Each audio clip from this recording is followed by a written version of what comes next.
Now, a couple of weeks ago, we presented you with what we claimed was the most confusing introduction to a current affairs report ever written. We were wrong. So wrong. Policing is a tough job, but in between murder and robbery, there's time for other things, like a blitz on jaywalkers. Not that there's much to fear from people who haven't crossed the street properly, just an opportunity to make your voice heard, enforce the law, before you go around the corner and do it yourself, as Rodney Lose discovered.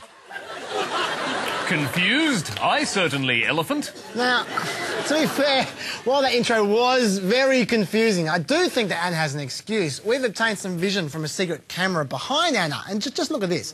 The conditions in that studio are very hard to work under. No wonder she's confused. Explains a lot. I tell you who they should have hired to write that intro, Bart. Oh, who?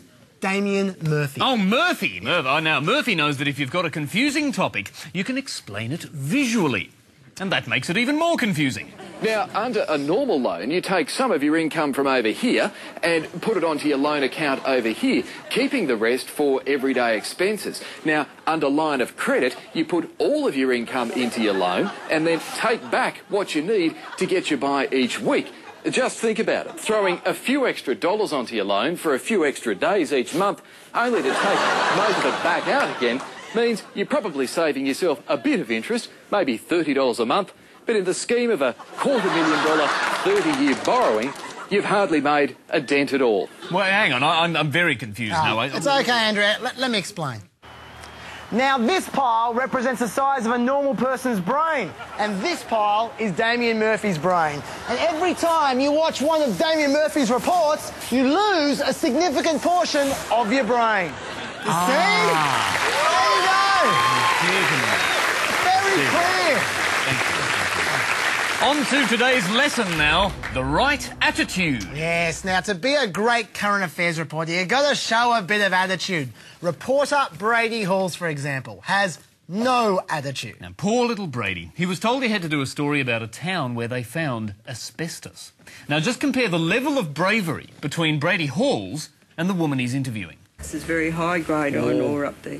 It's safer here than what it is most urban areas, my way of thinking. All right, we've shown you a reporter who has no attitude. Now it's time to show you one who does. Amanda Patterson. Now, she is one angry woman. The people she interviews make her so angry, they don't even deserve the right to answer her questions. Yes, now check out how many times she cuts off the people from St Vincent's Hospital in this one report. I'm not interested in doing secret meetings, Miss Gray. Well, this is a public forum, it's a public hospital. Heather Gray is CEO of the Greater Southern Area Health Service. What is going wrong inside that hospital? Why are these babies dying? Is there something that you don't want them to hear? No, but I think the cover-ups have affected every single one of these people.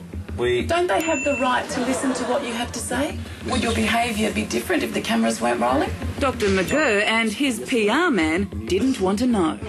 A doctor on duty said to their mother that she should just let them perish and die.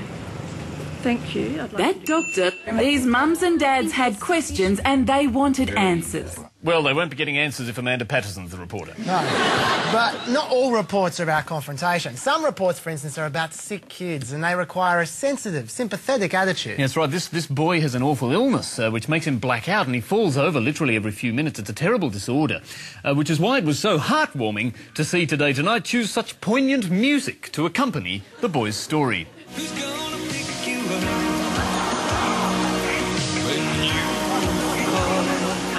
Who's going to pick you up when you fall indeed? Although, to be fair, that reporter did run music over himself as well.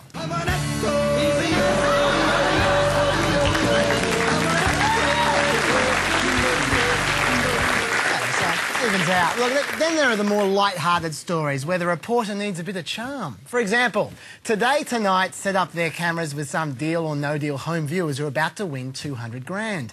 Enter Jonathan Creek. And just look at the natural chemistry between Jonathan and the winning couple. Feast your eyes on...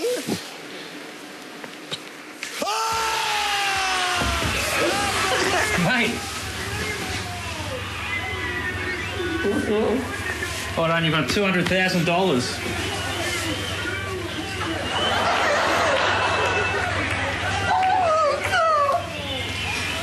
How does that change your lives? Ah, Jonathan Creek, you show pony, you! Right. Now, finally, there are political reports. Now, politicians are wily snakes, and you've got to confront them head-on with the most hard-nosed attitude you can muster. Yeah, and it pays off, because the relentless Ben Fordham didn't let up until he got the biggest scoop in Australian political history. A rare insight into the private life of the Prime Minister. I always like to be on my own at breakfast. Sort of a deal my wife and I made when we got married. She said, you get your own breakfast. You like to be on your own at breakfast? Oh, yeah. Why is that? Oh, I say you can read the papers and think about the day. I don't really like... and I'm very much a loner at breakfast. And Jeanette said, you get your own breakfast. And you get your own breakfast? Oh, yeah, of course, always have. Why wouldn't I? I mean, you don't get somebody else to get your breakfast. Ridiculous. That is amazing stuff. The Prime Minister gets his own breakfast. He gets his own breakfast? Yes, he gets his own breakfast. He gets his own breakfast? Guys, did you hear that? The Prime Minister gets his own breakfast. He gets his own breakfast? Ross, you didn't know the Prime Minister gets his own breakfast? He gets his own breakfast? Yeah, apparently. Well, it's the talk of the town. It's amazing. They even got stuck into him during the debate about it. Yeah. Laurie, your next question. Mr. Howard, my question to you is on the topic of breakfast. How would you describe your journey towards getting breakfast on your own? It's a wonderful story. It's a story of great achievement. It's a story of heroic endeavour. You can sneer at it, Mr. Rudd. You can say that people won't believe it. Well, frankly, I don't care if you do say that. I think people will believe it. And a follow-up, Mr. Howard, how do you fall on the crucial issue of whether to have lumps of sugar in your cereal? I'll take my lumps.